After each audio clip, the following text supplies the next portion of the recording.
Welcome back. It's time for Media Watch with Nicholas Rushworth. Hello to you, Nicholas. Hi, Rebecca. So we are going to start out by looking at a video that's gone viral on YouTube.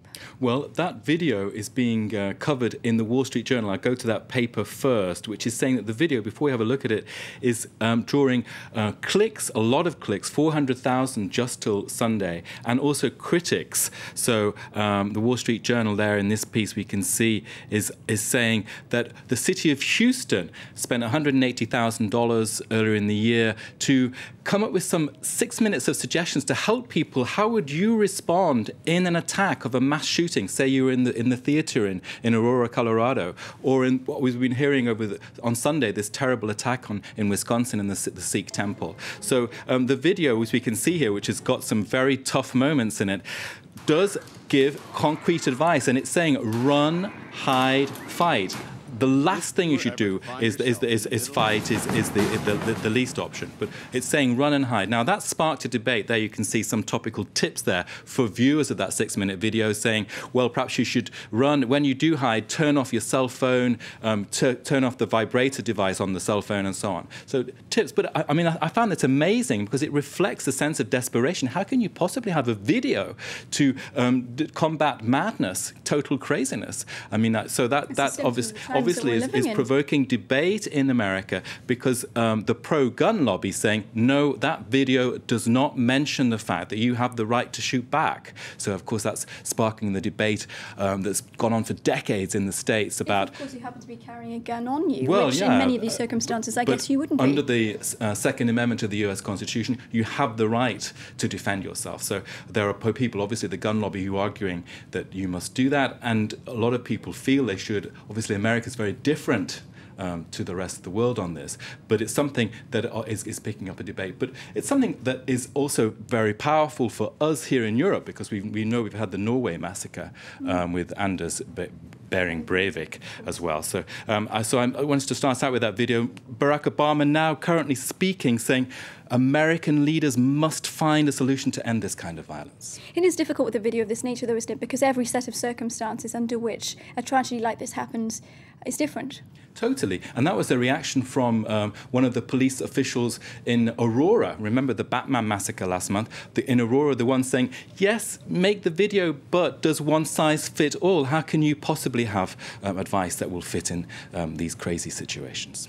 Thanks for that, Nicholas. Right, now we're going to move to the first tweet from an alien planet. We've sent it to ourselves. NASA's Curiosity is happily tweeting from millions of kilometres away. Of course, there is somebody behind that, isn't there? Even though he's tweeting in the first person. Well, yeah, it's lovely, isn't it? Tweeting in the first, but also a bit desperate as well, the fact that we've gone all this way to actually tweet back to ourselves in our desperate to prove we can do it.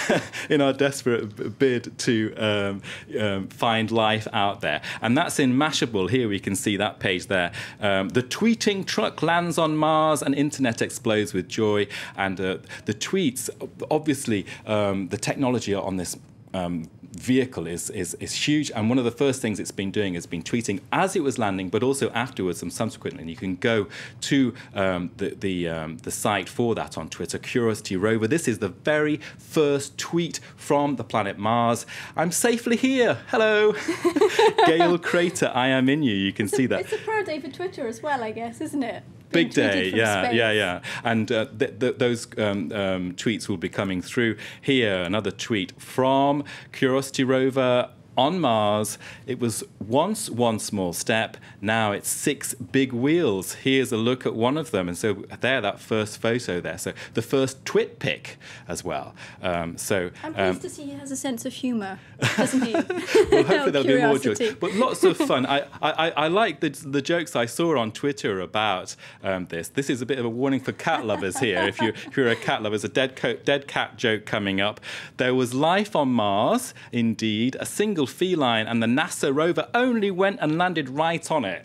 So that's a Curiosity killed the cat joke, which is too funny. Like lots of the jokes on Twitter actually are tying on into the Olympic Games. Look at this one. It's from Richard Edmeades, and it looks like the computer geek took the gold medal in the 560 billion meter race. So if you're a bit bored of the Olympics, that's a joke for you that's got a Mars United Olympic. States winning that race, that's for sure. Now we are going to to look at the fun side of the Olympics, and perhaps a slightly more, those who are a little more tired of the Olympics, in fact, have been tweeting about it as well, haven't they? Well, I'm going to look at the fun side and the kind of fed up side. Look at this. It's in L'Express. It's got a headline there saying, "Nausea is approaching. I've had enough. The overdose of the Olympics." And in direct contrast, we've got this lovely picture, which Marie Van Nerf is saying is the picture of the Games. And look at that. 2 athletes, the 3,000-meter steeplechase, a Kenyan and a French guy. And what a fabulous photo, which reflects, if you're down on the Olympics, that's got to cheer you up. It's just the buzz of really about what, joy. Absolutely pure joy. Thanks very much to you, Nicholas Rushworth, and that was Media Watch.